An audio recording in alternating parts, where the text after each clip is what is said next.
Hello, everyone, and welcome to the Breath of Fresh Sports podcast. I'm your host, John Piszczek. Today is our third episode in this fine show we've got going. We have a few topics today revolving around both the NBA and a certain running back's contract demands in the NFL. Is the Warriors' dynasty finally over? Who will walk out on top in Orlando when the NBA season resumes? Where exactly will Giannis end up in 2021? And does Dalvin Cook deserve the contract extension that he is asking for? Now, with the season resuming in Orlando, only 22 of the 30 teams were invited to continue their season and continue to fight for a playoff spot. Coming off of 5 straight finals appearances, the Warriors were not one of those teams. The Golden State Warriors are having what I believe is their worst season in franchise history. They've dealt with a culmination of injuries and inconsistent play from their healthy players. It just hasn't been a good season, and it's really weird to see this with a team that was so successful and feared for the last 5 seasons or so. I mean, obviously, Klay Thompson tore his ACL in the finals last year. Steph Curry's been battling a hand injury for most of the season. And we've seen that when he's a solo act, Draymond Green is not what we think he is in terms of an all-star caliber player. And then it really brings up the question, is the Golden State dynasty actually over, or did they just get unlucky with injuries this season? And if I was going to be honest, I would say that the dynasty is officially over, and I would not expect Steph Curry to win another championship in his career. And that's a pretty controversial statement, and I can definitely see why.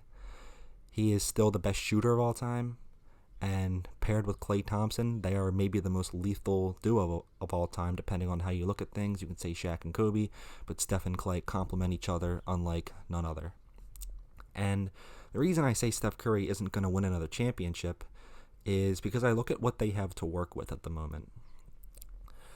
Part of the reason they were able to be so successful for so long was obviously at the beginning of their run, Steph Curry was on one of the best contracts in the NBA, which allowed them to have guys like Andre Iguodala coming off the bench. And they don't have that anymore. Steph Curry's on a $200 million deal.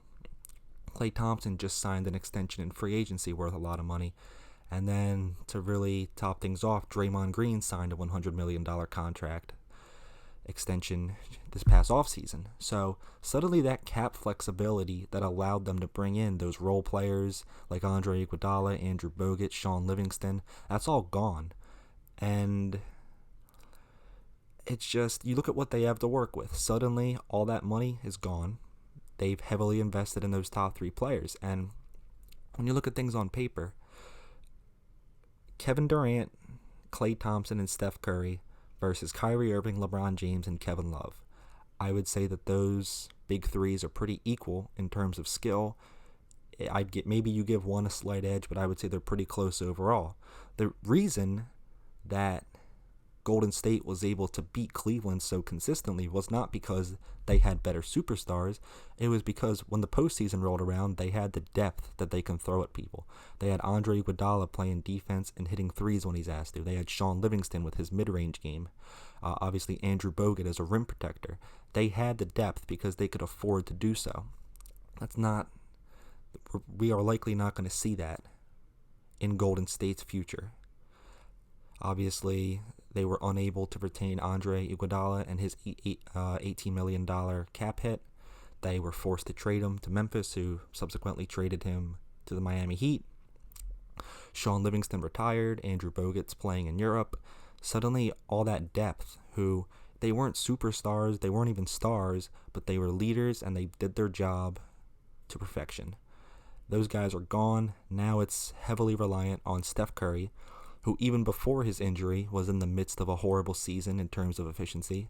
Draymond Green, who has been on a steady decline for a couple years now. If you don't believe that, just look at his stats. He's coming off the worst season of his career, and over the past 3 or 4 seasons, his three-point percentages have slowly been declining and just getting worse year by year. And then we come to Klay Thompson, who's coming off of an ACL injury, and albeit I believe he is going to come back at full health. This is now one more year added to his legs and one more injury added to his legs. And then when you look at how things worked out with D'Angelo Russell, yes, they were able to get a free agent, but obviously it wasn't the same fit as Kevin Durant, and I personally do not see them landing another free agent like that for a long time. And then when it comes to their draft picks, when's the last time that a young player or rookie has truly contributed to an NBA championship run? Not like he was their sixth man. Like, I'm not talking about Mario Chalmers being the fifth or sixth best player on a team who happens to win a championship. I mean, like, as the second or third star, because it really doesn't happen anymore. Because I look back to when LeBron James came back to Cleveland in 2015, that team had a boatload of young talent. They had Dion Waiters, they had Kyrie Irving, they had Andrew Wiggins, they had Anthony Bennett. And right when LeBron got there, it was apparent from the start that he had virtually no interest in playing with Andrew Wiggins and Anthony Bennett. In the end, when all was said and done, the only player that actually made it to the finals that year with LeBron was Kyrie Irving. And that was just because he was very clearly a superstar in the making. Right when LeBron got there, immediately, okay, here come the Kevin Love rumors, which was very understandable. Cleveland had spent years garnering number one picks and a bunch of young talent, and then right when LeBron got there, it was get rid of them, bring in an established veteran like Kevin Love. And I really don't see how Golden State's going to do that. I really think the only way that they can turn their draft pick into a star or superstar is if they can luck out and get the number one pick. And who knows how that's going to work out, especially with the way, rather how unpredictable the draft lottery can be. I'm very interested to see how that plays out. And the West is just getting stronger and stronger. We have never seen such a top-heavy West before, with teams like the Lakers with Anthony Davis and LeBron James, the Clippers with Paul George and Kawhi. You have to ask yourself, can Golden State keep up with these teams now that they're older, they're injured, and suddenly their glue and their depth off the bench is gone? Now, although the Golden State Warriors won't be included in that playoff picture in Orlando, there are plenty of teams that will be. And then lately we've been asking ourselves, what teams are going to react and rise to the challenge when the season resumes in Disney World? And it's kind of hard to say. People's championship expectations have changed drastically since this whole thing started. If you were a person who said the Lakers are too old and, they're not going to have their playoff legs when the time comes, you're suddenly off that bandwagon, because although the Lakers do have an extremely old roster, suddenly those guys have had months of rest. And I understand that they're working out ruthlessly, trying to keep themselves in NBA shape, but there's a big difference between shooting around in a gym and playing back-to-back games in the NBA. And they haven't had to do that in a couple months now. And I believe it's going to be an extremely competitive playoff race. Obviously, that 8th seed in the West it's going to be extremely hard to capture. You have New Orleans, Memphis, and even the Trailblazers, all as potential teams who have a real shot to make the playoffs. So obviously it's going to be competitive, but you have to ask yourself, with all this happening, which team is going to, rather than back down, rise to the challenge and give it their best shot to win an NBA championship? And if I had to guess, I would say that the Toronto Raptors are going to win the Eastern Conference, which comes as a shock to many people because the Milwaukee Bucks are in the midst of their best season in franchise history. Giannis Antetokounmpo was maybe on the verge of capturing his second consecutive MVP award. All was really going right for the Bucks. They were dominating the Eastern Conference, and really the NBA as a whole. They had what many would call the best player in the NBA. Some people would call Mike Budenholzer as the second best or even the best coach in the NBA. And it's no secret that they have the easier conference between the East and the West. I would say the East is a bit more rounded out, but the West has the better teams. And it's crazy to think that despite losing their best player in free agency, Kawhi Leonard, that the Toronto Raptors could actually come back and repeat as champions when really no one gave them a shot to do so.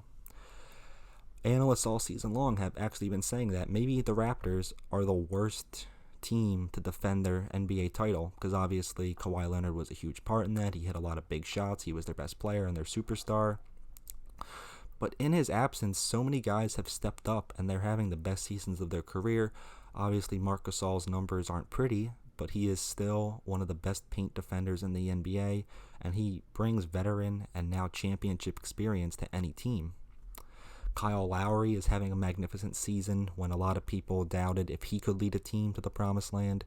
He has stepped up. He hasn't backed down. And probably the most interesting part is forward Pascal Siakam, who every year has seemingly just gotten better and better. This year, I would say he is on the verge of becoming a superstar. He's been fantastic. He's not hesitating to shoot threes. He's knocking them down. He can get to the rim whenever he wants. Pascal Siakam is going to be a top 5 player in the East, if not the entire NBA, in just a year or two. And people would ask me, well, the Bucks have maybe the best player in the NBA. Giannis will most likely win MVP again. So why would I pick them to beat a team as deep and stacked as Milwaukee, when Toronto in reality does not have a bona fide superstar? They essentially have a lot of role players and, hustle players who play really good defense, and that's exactly why I'm going to pick them. Marc Gasol is not flashy anymore when it comes to his numbers, but when you look at the Eastern Conference as a whole, it's very big man oriented, and by that I mean when you look at the top teams outside of Boston and Toronto, they rely heavily on their ability to get to the rim and finish with their big men. Obviously with Philadelphia, Ben Simmons, he essentially does not have a jump shot, so he relies heavily on getting to the basket. And then Joel Embiid, we have seen how he reacts when he matches up against Marc Gasol. It hasn't been pretty. Gasol held him to 38% shooting in the conference semifinals last year, which is just horrible for a big man of Embiid's caliber. So the Raptors are really built to win the Eastern Conference, and we even saw last year, although Kawhi did have a very big part of it, that Marc Gasol protected the paint, and when they fell down 2-0 against the Milwaukee Bucks last season, suddenly the defense stepped up. They kept Giannis from the basket, and they proved that his jump shot is just not consistent enough to win a playoff series of that caliber. And I think they're going to do it again, because when Kawhi left, Pascal Siakam stepped up. Kyle Lowry's gotten better, which is really weird to say, so late in his career, that he's still improving somehow. And then Marc Gasol is still the elite defender that we've known. He's still the former Defensive Player of the Year that we've known from Memphis. And I believe when the postseason arises that they're not going to back down. I think they can beat anyone in the East. Pascal Siakam, in just his second year last season, hit a lot of big shots in the finals, especially Game 6. I recall him getting to the basket against Draymond Green on numerous occasions, which, for those who don't know, I would say that experience in those big moments plays a very big factor. It's obviously you can have the better team, but at the end of the day, how familiar you are with the surroundings and the environment plays a big factor. And I really think Toronto is just more well-suited than the Bucks, because we've seen with the Bucks that outside of Giannis, if the shooters get cold, well then what exactly are they? Brook Lopez, Chris Middleton, those are guys who essentially, they shoot the ball. That's all they do. And if they get cold, well then Giannis is going to have no one to kick it to.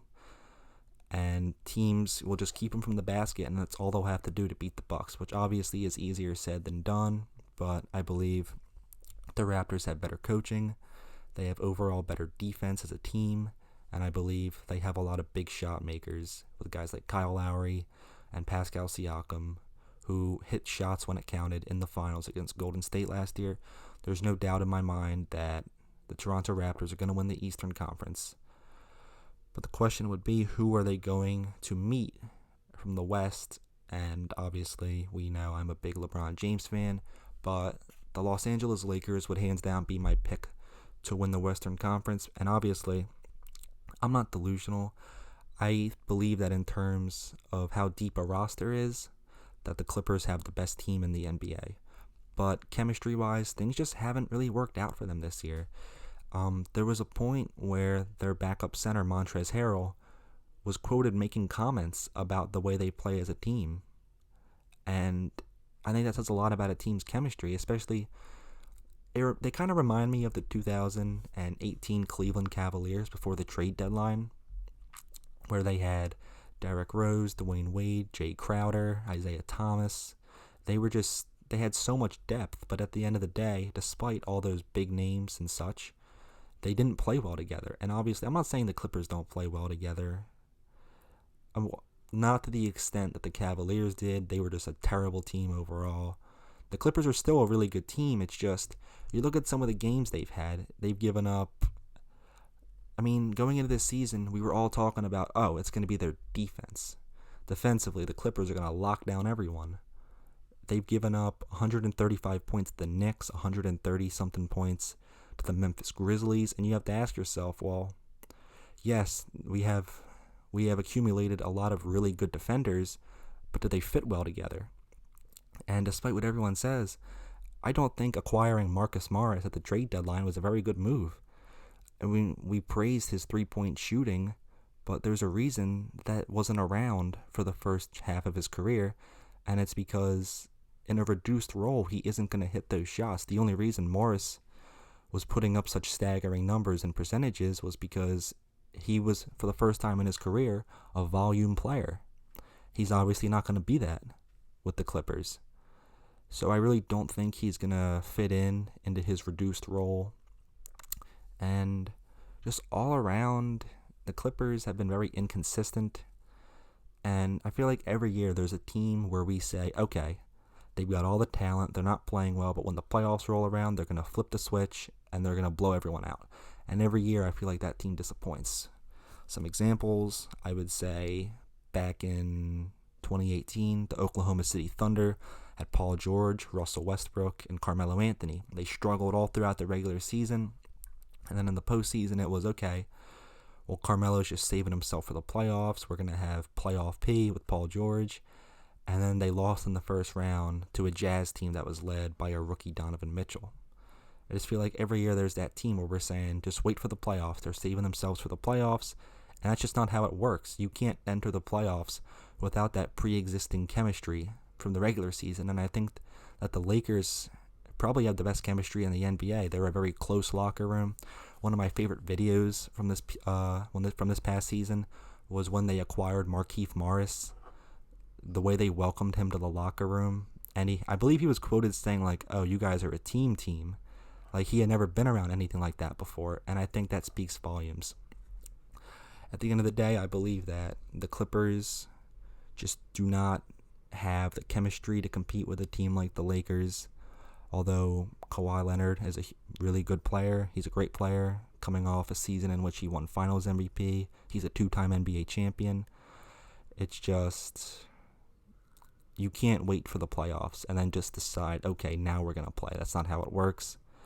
And throughout the season, they have been constantly adding new pieces. And at what point are you going to sit back and just say, okay, now we're just going to play it out? Obviously, every time you add someone to your roster, that's just someone else who has to acclimate and work their way into the system. Since the trade deadline alone, I can think of Reggie Jackson, the shooting guard that they acquired through free agency, Joakim Noah, who a lot of people have forgotten about, and then Marcus Morris when they got him from the Knicks. And I just believe that the Lakers didn't do too much when it came to acquiring depth. You know, sometimes too much depth can be a bad thing when it comes to players clashing and egos. And I think the Clippers are going to learn that very soon. Just overall, I believe when it comes to the Lakers, you have a lot more big playoff performers. Just a few seasons ago, Anthony Davis, as the 6th seed, led his team against the 3rd-seeded Portland Trailblazers and actually swept them in the first round before they lost to Golden State. But, you know, who didn't lose to Golden State during that time? And then obviously you go down the list. Rajon Rondo was the starting point guard on a championship team. LeBron James is obviously a 3-time NBA champion. Dwight Howard is a former Defensive Player of the Year. Led his team to the finals one year. And I just believe they're more well-suited and equipped to make a deep playoff run than the Clippers because, one, they've got the chemistry that the Clippers simply lack. 2, the Lakers have been great all season. We haven't said, okay, wait for the playoffs and then they'll become a great team. No, they've been great all season. And 3, with a very old roster, they now have as much rest as they needed. And I believe that they're going to come back this season in Orlando, and we're going to see just how much that rest helped them. Obviously now we got the teams in the finals. I'm saying Los Angeles Lakers and Toronto Raptors. Who walks away with the Larry O'Brien trophy? I would personally say the Lakers, just because although the Raptors have really good defense, I just think the Lakers would be a little bit too much for them with LeBron James and Anthony Davis. And obviously you got Danny Green, Dwight Howard, those very good veteran bench players to sort of, top things off of an already great roster. And, at the end of the day, I believe that Toronto can ride their defense to beating a one-man team like the Bucks. But with a duo as big time as the Lakers have with LeBron and AD, I just don't think they can make that one happen.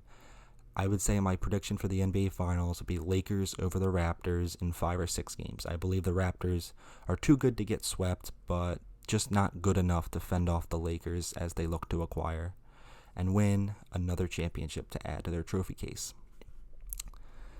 Now, if Giannis did not make it to the finals this year, where would the rest of his career go? How would things play out? And personally, I look at Giannis Antetokounmpo and I see LeBron James during that first stint in Cleveland, where they took a similar approach in terms of building around him. They have very similar play styles, and their careers have played out relatively similar so far. And what I mean by that is you look at what the Bucks have done to build around Giannis. They've surrounded him with shooters, and that has been the main goal.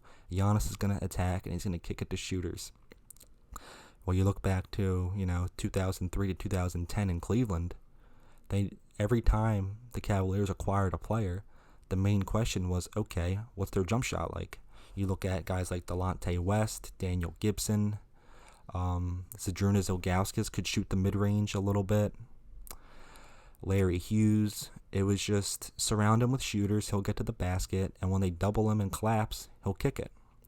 And the flaw with that was that when those shooters went cold, all teams had to do was stop LeBron from getting to the basket and they would win, and that was the reason that there were so many playoff disappointments during that first stint in Cleveland. And I believe we're about to see that again in Milwaukee rather, at the hands of the Toronto Raptors. That, during Cleveland we saw LeBron James was dominant. His team had multiple 50 and 60 win seasons, but they never got a championship out of it, and in the end they only got one finals appearance out of it. And then I fast forward to the Bucks right now, where they are on the verge of a 60 win season. I want to say they won 60 games last season. If not, they won 50. And they're having these great regular seasons. They're the 1 seed, they're this and that, they're making it to the conference finals, but they're falling short. And that's just, I believe they're similar, because when push came to shove, teams realized if we make LeBron shoot it, suddenly he's not as dominant. The same way the Raptors figured out, if we use Kawhi and Marc Gasol to keep Giannis from the basket, he isn't Giannis. And we saw that. They were up 2-0. Nick Nurse made some defensive adjustments, and then the Bucks lose 4 straight, and that wasn't a coincidence. That was because they exposed Giannis's inconsistent jump shot, the same way the San Antonio Spurs did against LeBron in the 2007 Finals. He only shot 36%, and that was because, with guys like Tim Duncan, they realized, okay, we have the firepower to keep him from the basket. Take your jump shots. We know you're not going to hit them consistently. If you hit one, we can live with it, but we know you can't do it on a regular basis. And that's what I've seen with Giannis so far, is that Obviously, if Chris Middleton gets cold, well, then what are the Bucks?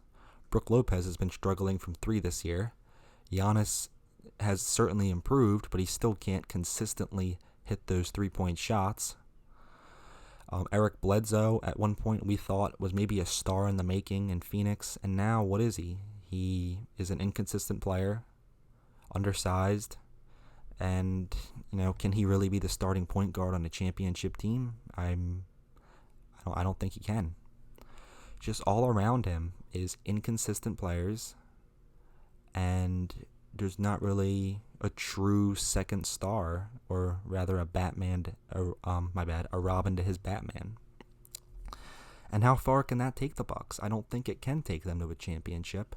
And just like LeBron, I think Giannis is going to realize that his best chance to win an NBA championship is not going to be in Milwaukee, because obviously, NBA players are a bit more pampered too than the average sport. Players don't come to Milwaukee very often. Rather, superstars don't come to Milwaukee the same way superstars wouldn't come to Cleveland. And I think Giannis is soon going to learn that, those guys who he's all buddy-buddy with during the All-Star break, they're not going to come team up with him in Cleveland. And he's also going to realize that George Hill, Kyle Korver, Eric Bledsoe, and Brook Lopez are not going to be the way he wins a championship in his career. I don't know if he'll leave. I think he's very invested in what Milwaukee has going on. But if he doesn't leave, I think Giannis is going to be the next LeBron if he hadn't left Cleveland. LeBron spent 7 years there, and in all that time, 1 finals appearance, and they got swept by the Spurs. Obviously, their roster just was not that good. If Giannis knows what's good for him, he will leave the Bucks just because he's not going to get over the hump in Milwaukee. I'd say best case scenario, they make a finals appearance and they lose to either LA teams or whatever Western Conference team might be good in a couple years. It's just shocking to see so many similarities between the two. Both players had very similar approaches taken when they were built around in terms of shooting and veterans. But just like LeBron, Giannis is being surrounded with a washed-up Brook Lopez, an inconsistent and once again washed-up Kyle Korver, George Hill, who has always been an ant player throughout his career. And you have to ask yourself, can Giannis take that and go win a championship? LeBron couldn't do it. Why is Giannis going to do it? And I would say that at this stage in their career, LeBron's jump shot was a lot more advanced than Giannis's. So if he couldn't get past Marc Gasol last season in the playoffs, I just genuinely don't think he's going to be able to do it this year. I believe this year, Giannis and the Bucks fall short once again, and once again, it's a disappointing season for Milwaukee fans everywhere. Now, in the NFL, we've seen a good deal of extensions being handed out lately. It feels like every year, 2 or 3 players become the highest paid of all time at their position. And obviously some deserve it more than others. You look at an Ezekiel Elliott, who, had his holdout in Cabo. He eventually got paid, and you look at him and you say, oh, well, he's been the driving force of the Cowboys since day one when he stepped on the field. Paying him wasn't anything crazy. But then you looked at guys like Melvin Gordon, who were really just complementary pieces to already stacked offenses. And obviously, in Melvin Gordon's absence, guys like Austin Eckler stepped up and had magnificent seasons as the team's new running back.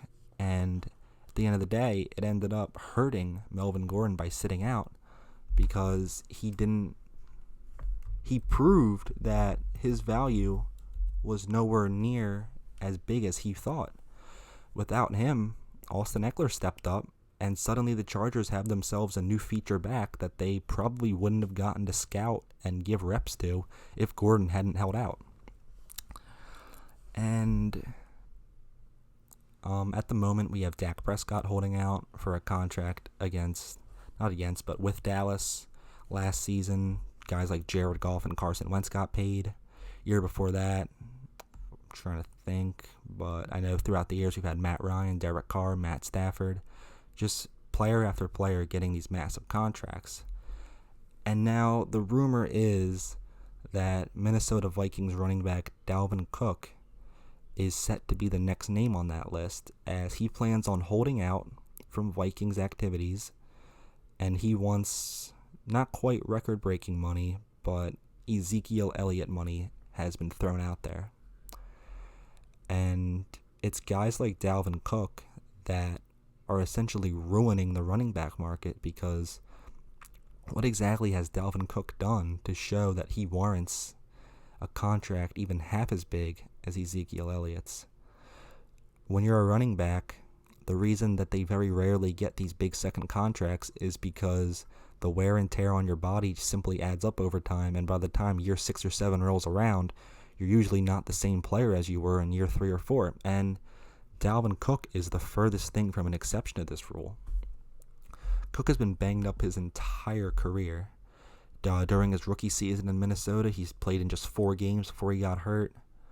In the year after that, he played in just 11 games before he got hurt. And then this past season, he started a career-high 14 games, had his first 1,000-yard season, and exploded in the touchdown numbers, going from 2 to 13 in just the season.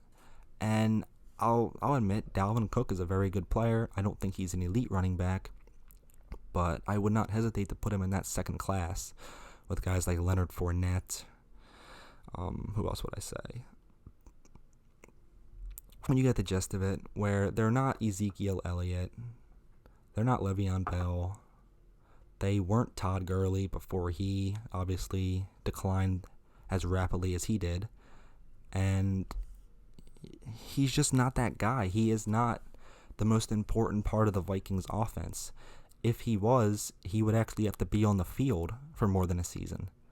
In 3 seasons played, talking about your rookie year, you missed 12 games. Your second year, you missed 5 games. And then this year, you missed 2 games. And you're expecting a team that is already in cap hell, like the Vikings are, and you think that they're going to invest heavily into you. That's just... Rick Spielman and his crew obviously have no reason to do this. They've already established that they have one of the worst cap situations in the NFL. They had Stephon Diggs on a big contract. They obviously traded him. Kirk Cousins is now on his second massive contract in terms of guaranteed money. And obviously Anthony Barr signed an extension just a few years back. And where does Dalvin Cook fit into this? More importantly, what has Dalvin Cook proven to show that he should fit into this? Why should the Vikings clear the decks to get Dalvin Cook his money? It's not like Derrick Henry, where, they were a solid back throughout their career, and then they exploded and led their team to a conference championship appearance. That wasn't the case with Dalvin Cook. Dalvin Cook played 14 games, it was a good year. 1,100 yards and is not anything crazy. 13 touchdowns. Those are very good numbers.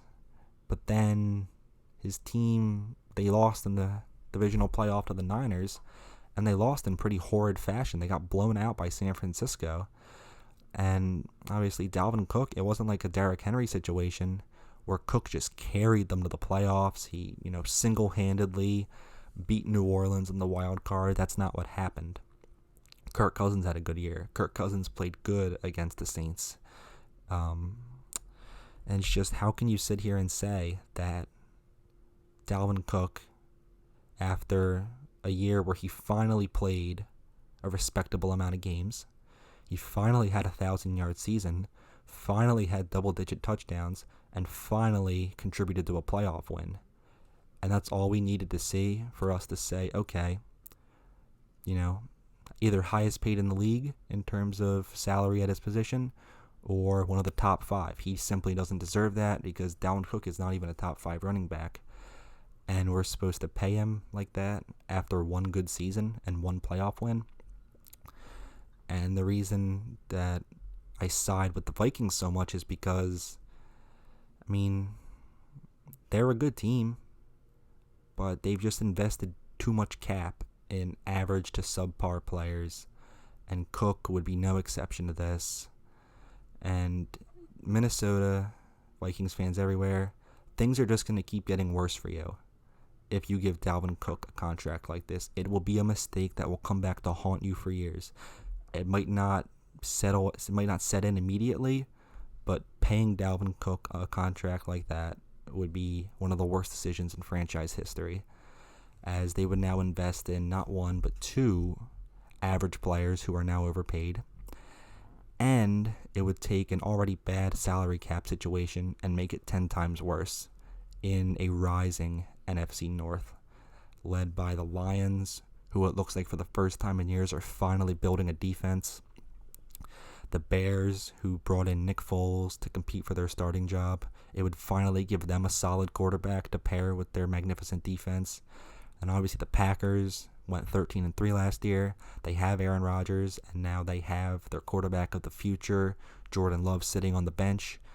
It's not a good time to get yourself into a bad salary cap situation, and it's certainly not a good time to take a bad situation and make it 10 times worse. Thank you all for watching. If you're watching on YouTube, well, feel free to subscribe. If not, that's okay. If you're listening on Podbean, feel free to check out the YouTube channel if you want more visuals. For those who don't know, I'm here Thursdays at noon, or at least, as close to noon as I can get trying to post this. Once again, thank you so much for watching, and have a nice day.